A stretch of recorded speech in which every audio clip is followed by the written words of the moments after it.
सुखकरं श्रीस्वामिनारायणम्।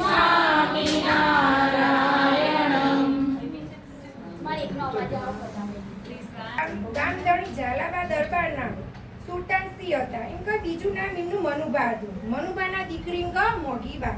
ભગવાન સ્વામિનારાયણ અષાઢ સન 1868 મસન 1811 શ્રાવણ મહિનાના ગઢપુરમાં બિરાજમાન હતા. તેઓ એક માણકી ઘોડીની શોધમાં હતા અને માણકી ઘોડી એમને એવી જોતી હતી કે નવજાત હોય, પછી આકાશમાં તારો ખરે ને એવી ગતિમાન એટલે સ્પીડ વાળી હોવી જોઈએ અને કાર ગાઈ હોવી જોઈએ એવી ઘોડી એમને જોતી હતી.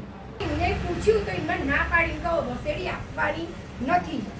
અને પછી શ્રી હરિ સુખા ખાચરને પૂછ્યું મણિપરાના દરબાર કોઈ તમે વગવાળા સગા સંબંધી છ એમ ત્યાં તેમને કહ્યું હા મહારાજ અમારા ભેસજાળમાં કાયાજી છે તેમની સાથે એમનો સારો સંબંધ છે અને તમે પૂછાવડાવો પછી શ્રી હરિએ તરત કહ્યું ચલો આપણે ભેસજાળ